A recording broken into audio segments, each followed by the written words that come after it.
Welcome to the Uncanny J-Men. I'm Jade, And I'm Josh. and today we are going to be discussing the first episode of Moon Knight that just aired this week as of recording.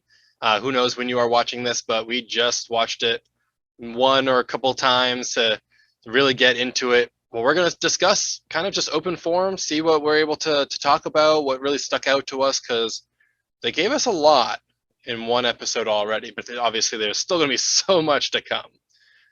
So, Josh, what would you like to discuss first?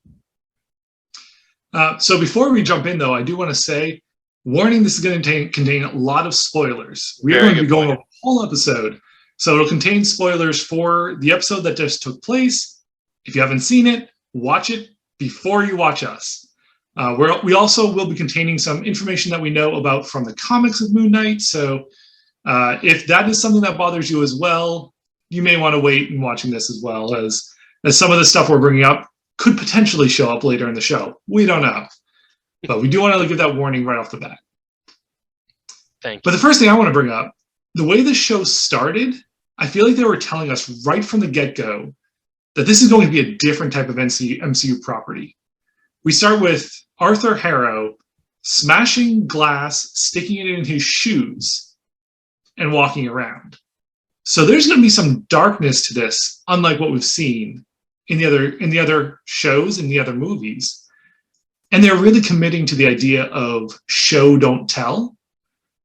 Because in the first 3.5 minutes of the show, there's no talking at all. We start with a scene of Arthur Harrow drinking water, smashing glass, putting in his shoes, and walking away. Then we cut to Stephen Grant waking up in bed and inspecting his house. And so for 3.5 minutes, we have no talking before finally, when he does start talking, he's talking to his mom on a voicemail. He's leaving a voicemail to his mom. So he's not even talking with someone directly. So I just want to say right off the bat, it's clear that Marvel is going for something different here. Something a little grittier, a little darker, different than the casual superhero fun that we've come to know and love throughout the rest of the movies and shows. It's interesting how that lines up with the Netflix properties for the MCU coming over. I did get the notification on Disney Plus that to change my permissions for viewing because they added TV MA to Disney Plus, and it makes sense that there may be some darker themes coming up with Moon Knight. Certainly a more violent character when it comes to the fighting style and kind of beat him up. But yeah, let's talk more about the beginning with especially Arthur Harrow, with him breaking glass and putting in his shoes. So at first I saw that, I was like, oh well, that's the villain.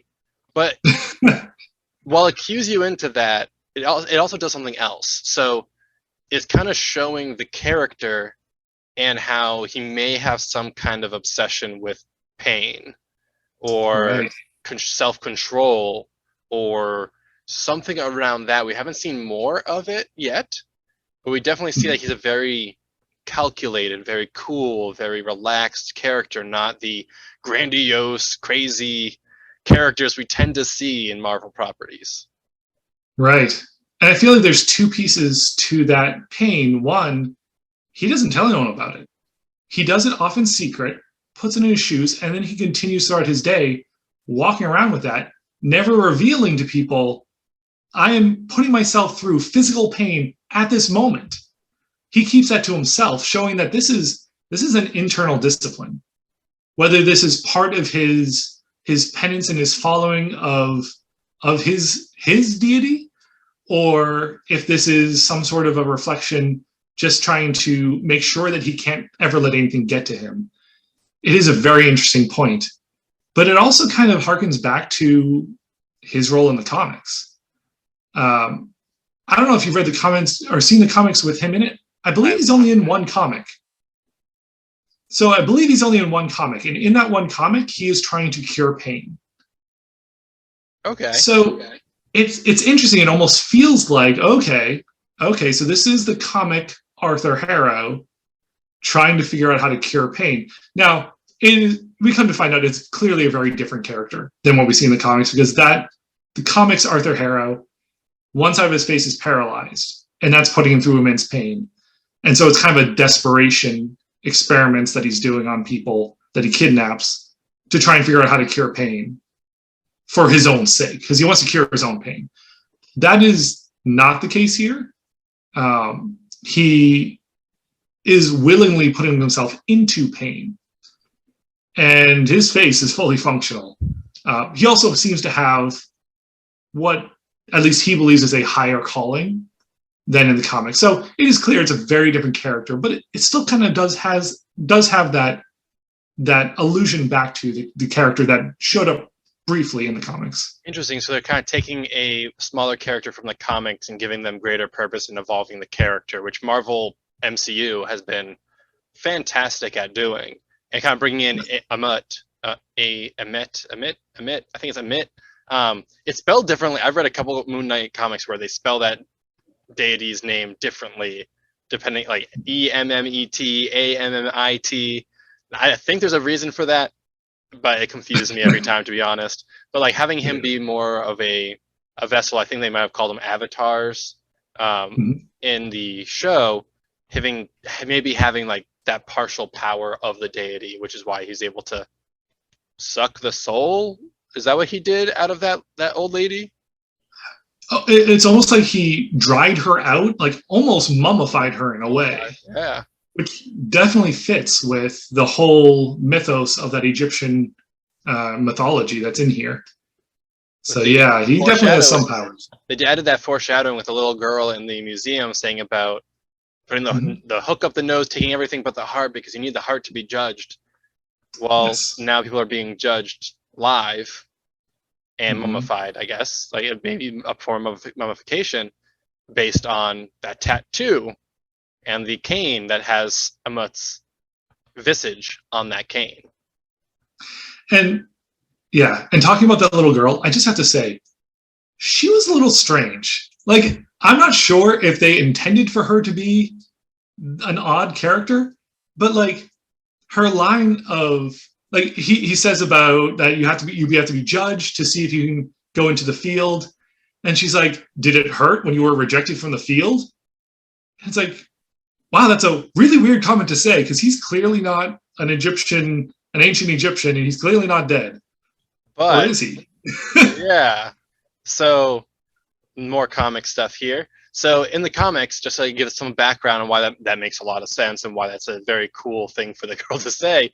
In the comics, Mark Spector, who is the alter ego in the movie, in the TV show so far, the one that he sees in the mirror, the one that takes over his body to fight and everything. In the comics, that's actually like the main person. He is a prime personality. Military, went through trauma as a child, went into the military, saw trauma there, was beaten, left for dead, pretty much died, and was resurrected by his deity, which not really like he worships the deity, but like the deity like saved him and made him that deity's power of Khonshu.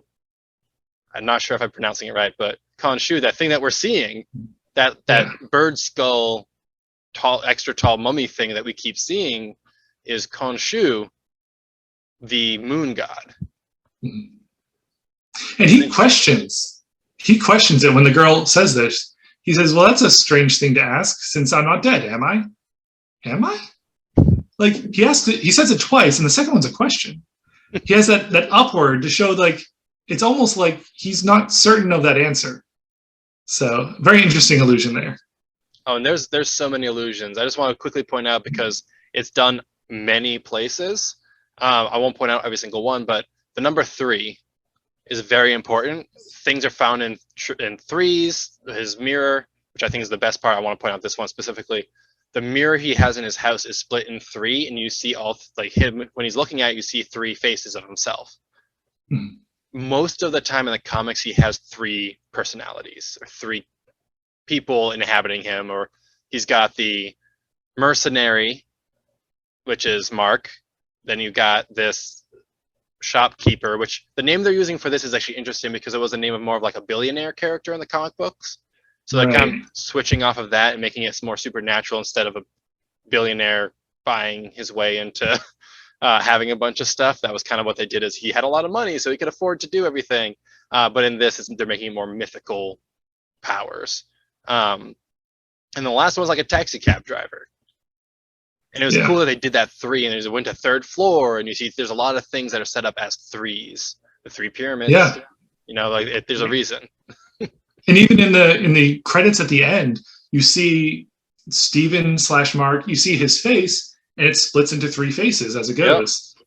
So it is everywhere. And it really shows that they're pushing the 3 personalities. So I do wonder if Jake Lockley, the taxi cab driver, will he show up, or is Moon Knight being considered that 3rd piece to his puzzle? My fast and quick theory, like real short, dirty, I haven't thought through it much, is we won't see the 3rd until the end. And that will lead into the next season, where we are getting hints towards it. The date. I don't think that was Mark Spector that set up the date with that coworker. I think that was Jake who set up that date. And that's why when Mark Spector had the body, didn't even go to the date at all. It was the 3 days that he was missing when Mark had the body that he didn't go to the date. Therefore, I don't think it was Mark's date. It certainly wasn't Steven's date. So it must have been Jake's. So I think they're setting up those hints, but not actually going to give it to us until more further in. I like it. Now, you mentioned something that I kind of want to harken back to a little bit. You said about how in the show, we have Stephen Grant is the primary one that we're following. And it seems like he has a second personality of Mark Spector. But in the comics, you said it's the other way around. Mark Spector is the primary. He's the prime personality. And then Stephen Grant is created, this billionaire persona is created as a second personality. I wonder if Stephen Grant is the second personality in the show. Mm-hmm. Because we have Khonshu refers to him a couple of different times, refers to him as the idiot, the worm, and the parasite. It's pretty clear that Khonshu views Mark Spector as the main one, as the one in charge, especially the terminology of like the parasite. Well, if he's the main person controlling this body, it's really weird to call him a parasite. Yeah, I completely agree. It's interesting how they can change our perception, like the audience's perception, because the way that they did it was fascinating and really cool, where they forced us to only ever see Steven's side of things, like what's showing from his personality. So it's kind of like putting you in the mind of one of the personalities for dissociative identity disorder. Part of that disorder, dissociative, means they don't really know that they have the other personalities. They're independent personalities that function on their own and do not retain knowledge or thoughts from the other personalities. And that's what we're seeing is they blink out, blink back in. And now you're somewhere else, beat up, jumped out a window, which I think that's what happened when that's why his jaw was all messed up, because he jumped out of that window and rolled to try to get away from the people with the guns. Mm-hmm. And that's how they didn't show Mark Spector. Yeah, they didn't show us him jumping out because Mark did that. But they showed us Mark got knocked out, and there came, like, the sleeping knocks one person out and brings the other person. So you can offer it up and give the body back, but it shows that unconsciousness is an easier way for a body to get taken over. Right. Yeah. So I'll be curious to see how the show goes on, whether they have that reveal, if they just hint at it and leave you wondering, or if they continue on with Stephen Grant, the shopkeeper, being the primary. We'll have to see. So here's a question real fast. What does Stephen Grant bring of benefit to the character? Why would they want him to have the driver's seat at times? So why would the personality be created, or why might they give it to him down the road? Why wouldn't it just be Mark trying to always have control? When would there be a point where Mark would give the body back?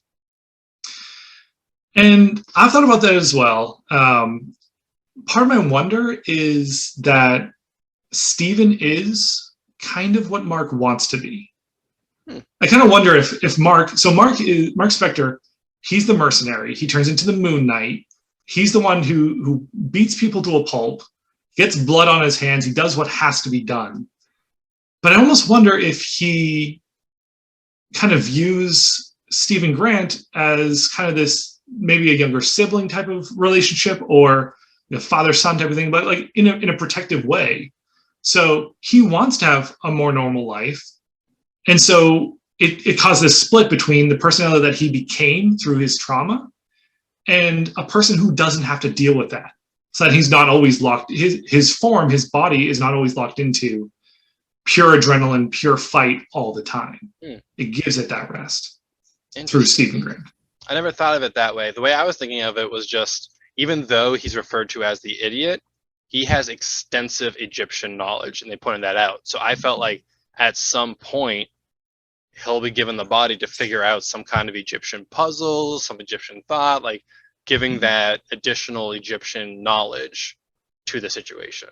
That's all I can think of. Yeah, Mark Spector currently is being shown as the one with all the answers. He's got the power, he's got the strength, he knows what's happening, he knows how to fix the situation. And Stephen Grant is this terrified little guy. That is prime real estate for them to flip and to give us someone to root for, to show his growth throughout the show. So yeah, I definitely think that's going to happen. He's going to have his worth in this relationship. He's going to prove to Khonshu that he is not just an idiot. Mm-hmm. And I will say one thing about like the personalities changing. If he does change in the middle of the night, yeah, he may be tied to a post, but if a personality takes over, they can do all the things he just did to get back into it. Tape on the inside of the door doesn't mean anything because it can be undone and put back up. The sand doesn't mean anything. You could just step over it. It really wasn't that much sand, I'm gonna be honest. And then he's got the thing on his ankle, but Mark could just take that off and come right back and set everything back up as long as the body doesn't get taken over again. So it showed that he's trying to prevent it for himself, but it is ineffectual. Mm-hmm. Yeah, that makes sense. So another point that I'm wondering about, and this is a complete change of topic, there's no lead in here. That's fine. So I mentioned before that the first time we hear him talk, we hear words in the show, is when he's leaving a voicemail to his mother. I can't help but wonder, he's now called her twice and we never hear her side of the conversation. It sounded like the second one was a voicemail. It was a little ambiguous, but it didn't sound like he was getting any responses. So it sounds like he's called his mother twice, gotten a voicemail both times. He got a postcard from someone. But I wonder, is the mother real? Is she dead and Mark is covering it up, or some other personality is covering this up? I feel like there's something else going on there with that mother. I agree. I completely agree. The fact that it was a voicemail each time makes no sense to me for this arc unless there's a reason for it. And the reason being, there is no mom. He's a fake. He's the fake. He's not a real personality with all these real things. Yeah. That would make a lot of sense. And it could be part of Mark trying to give him a life. Maybe Mark's mother died or something, or there's something, or maybe that's part of the trauma and you want a normal mother for Stephen.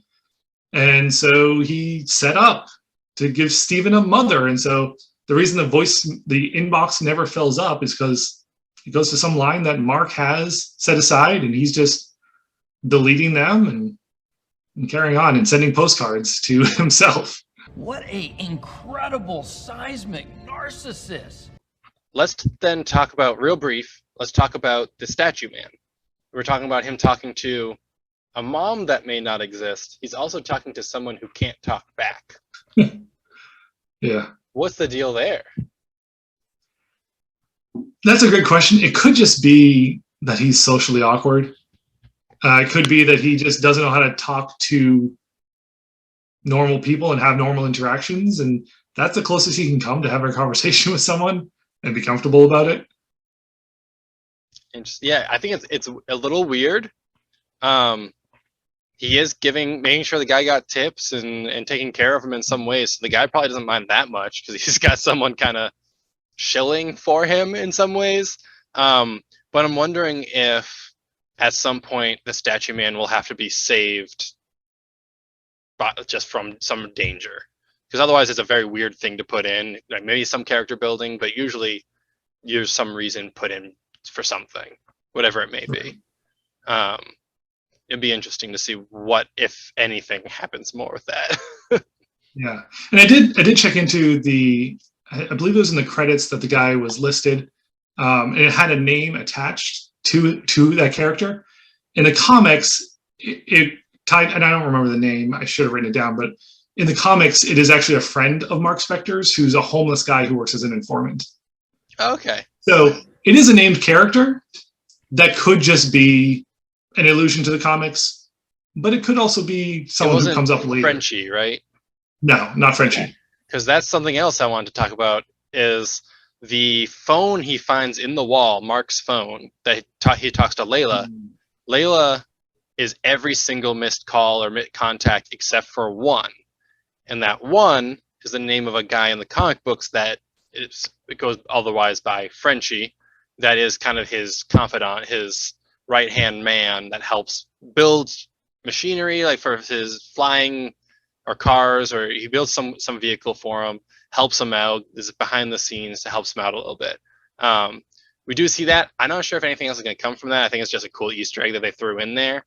But I don't know who Layla is. That name wasn't familiar to me either. Any thoughts on Layla? I don't know who Layla's going to be either. Because there was a character from the comics that they could equate to Layla. Right. Just change the name, but I'm not sure why they would. Unless there's a reason, or if there may be a different Layla. I mean, I know other Laylas from comic book stuff. It would make no sense for it to be those other Laylas. Right. But it does show, between Steven and Mark, they do have some people on their sides.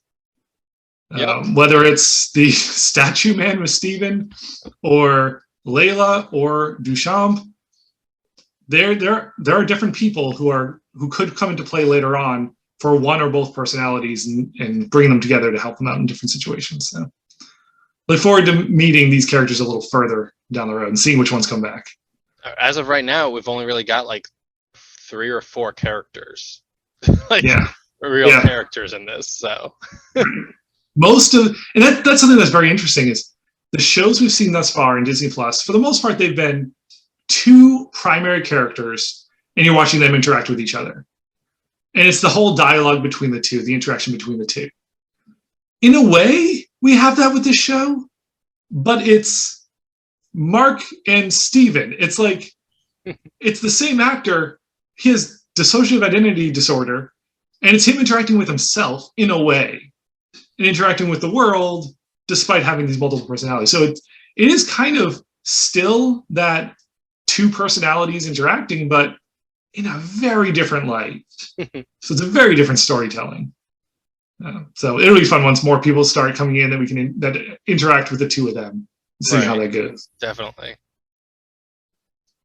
And on the topic of just other people in general, one thing I wonder about, the scales on Arthur Harrow's arm.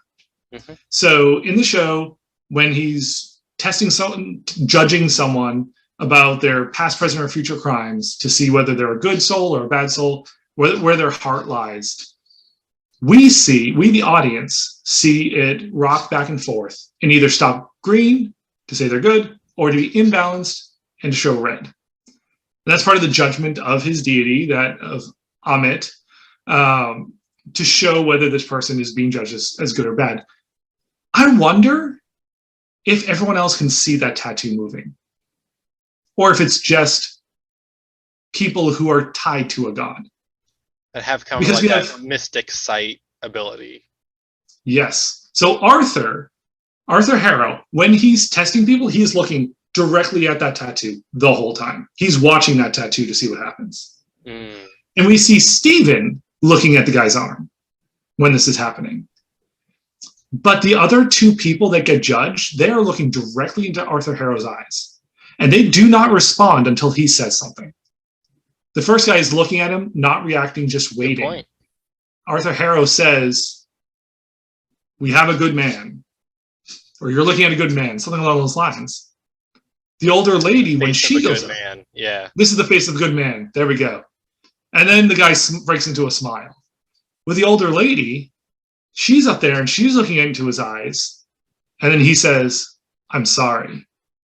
And then she starts trying to make excuses or starts trying to say, I've been good my whole life, starts to try and backtrack, but she doesn't respond to that until he apologizes, until she knows what the result is. It could just be that they are too afraid to look, or it could be that they just don't see it, and it's something special for the avatars. Now, when he held Steven's hands and was looking, we saw it move around, but then the camera goes away from it, so we don't actually see what the scales do. And then he says, there's chaos in you. Yes. To me, that means that the deity Emot cannot even determine if he's a good or bad person.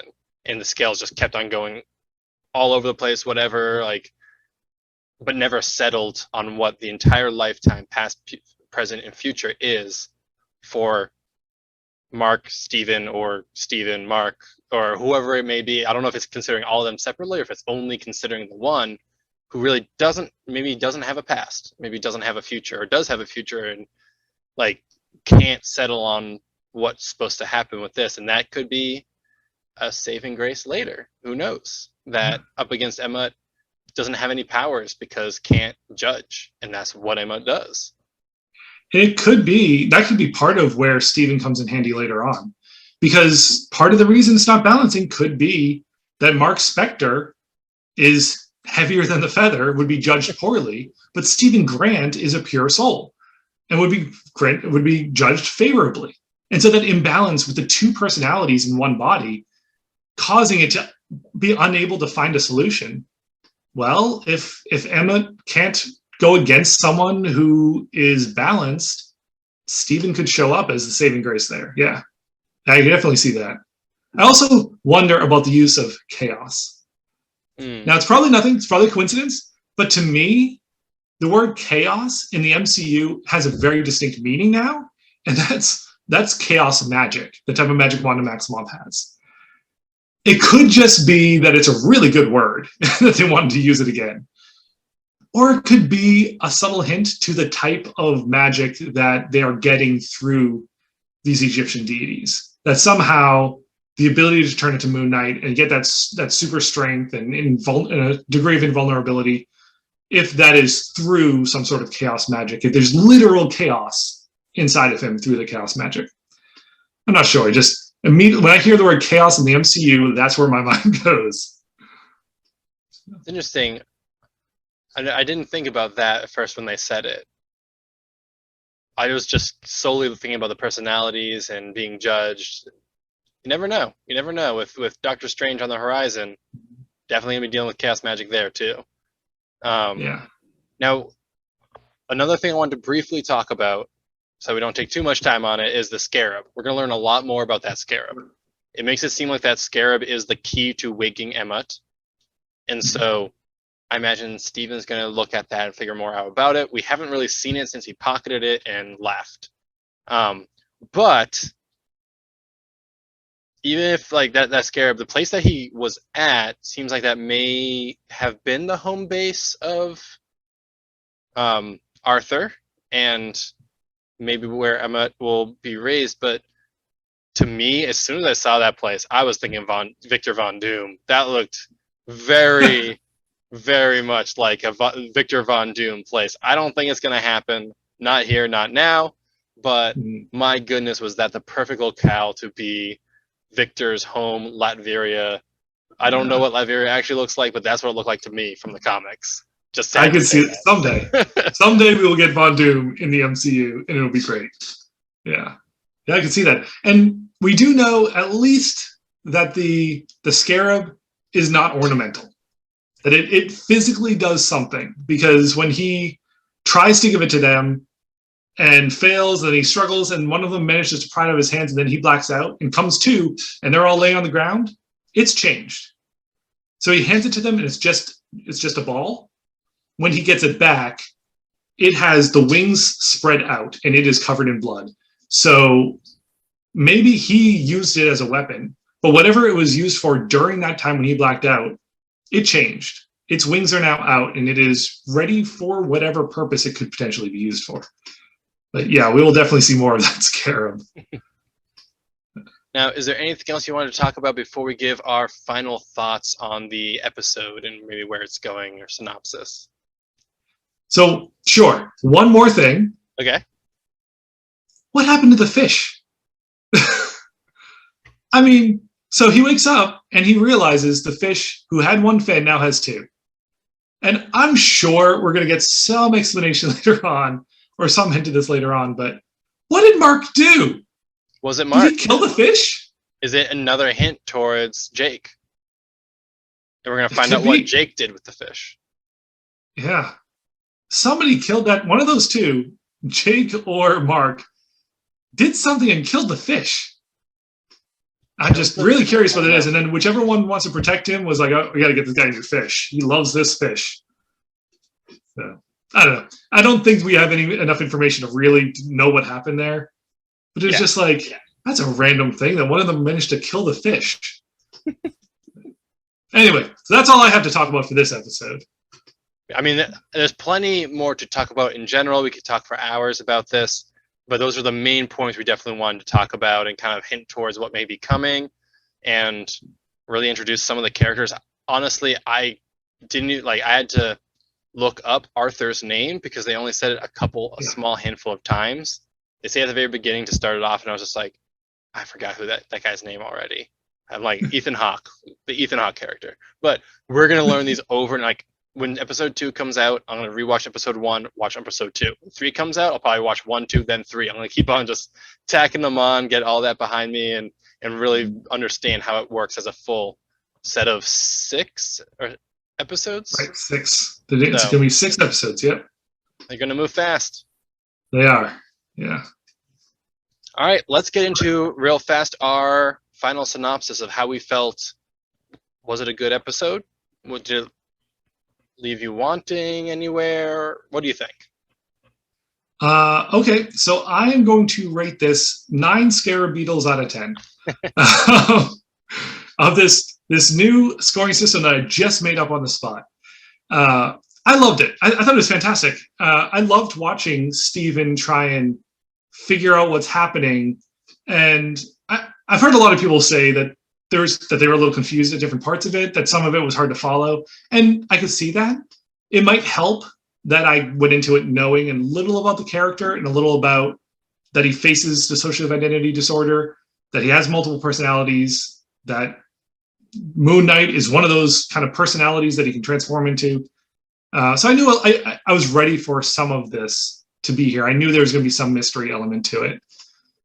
But I really enjoyed watching it happen, watching Steven kind of stumble through things, and that like he'd get overwhelmed in a situation, then he'd black out, wake up in complete control again, and have no idea what to do with it. I thought the acting was phenomenal of showing that personality. And I really look forward to seeing more of Mark Spector to see that second personality and how that ties in.